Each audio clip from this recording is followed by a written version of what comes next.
Jimaa maaltu haraam godhe boo? Jimaan gaarii miti namni jimaa qabu fooqirraa if darbaa jechaa jiran. Dhugaa isaaniiti garuu fooqirraa if darbaa osoo hin taane fooqirraa darbaniin. Eenyutu darban?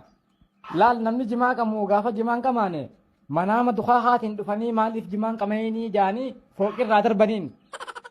Isaan manaama osoo hin taane zaahirumaan baanan namni jimaa qabu zaahirumaan fooqirraa if darbaa jechaa jiran.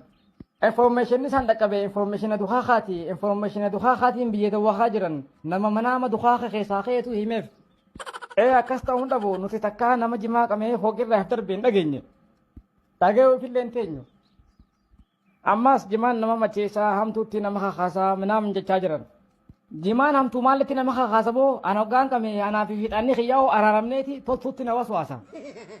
Hayi maaliif naaf hin himin ati fi jinniinti araaramtanii? Anaa fi ani bar araaramnee jirraa bubbulee jimaatu manguddummaan hiddu seenee nu araarsinsin jaabilla alayk. Anaa fi anogaa jettu positive side fi negative side kee baantame.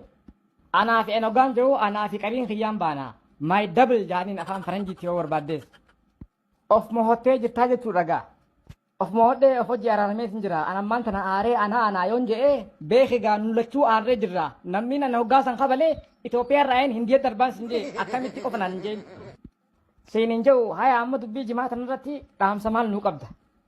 Dhaamsi qabu dargaggeessaa fi dargaggeessuu usee taa'ee afaan dhaabee qamehee yeroo isaafirraa gubuu hin qabu. Yeroon jimaa qamoo hin dhufti. Barnoota isaa jabaatee bikka takka gahee gaafa tujjaaree taa'ee tasgabbaa'ee hisaaba isaatti haa godhu fataa zanaatti haa jiru amma immoo karaa hayyoo isaarratti jabaachuu qaba. Warra ajandaa jimaa kana kaasaa oolunoo maal jettaa?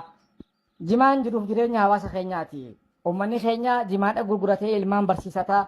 Jimaadha gurguratee waan nyaatuuf waan dhuguun bitataa. Jiruu fi jireenyi uummata keenyaa jimaa irratti waan jiruuf hoggaa jimaa kana waa jettan hoggaa jimaa kana kuffisuuf kaatan